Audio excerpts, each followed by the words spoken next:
Привет, my name is Roman Dietz and I'm going to tell you about my grandmother's immigration story. My grandmother, Isabella Maisel, is a Russian immigrant. Isabella was 33 years old when she came to America on January 27, 1991. She was born in Uzbekistan, the former USSR. Isabella left her home in Uzbekistan because of anti-Semitism, and she is Jewish. She left behind her parents and her parents and her grandmother, who joined her 3 months later. Even though she was born, raised, educated, and lived a good life in the USSR, in 1989 she became a victim of nationalism and persecution, and the local population forced her to leave. She took a plane from Tashkent, the capital of Uzbekistan, to Moscow, Russia, and from Moscow to New York, JFK Airport. In total, the trip took 5 days.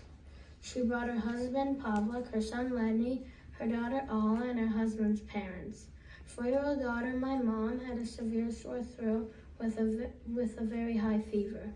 Her daughter cried and screamed throughout the entire customs clearance in the 11-hour flight. She arrived in Elizabeth, New Jersey. She knew her uncle and aunt, her 2 cousins, and other distant relatives.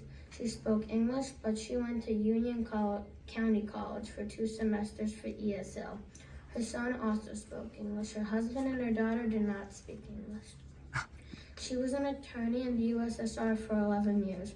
When she moved to the U.S., she had to start from scratch and go to law school all over again without fully knowing English and while working full-time. Although it was very challenging, she was able to open her own law firm 6 years later.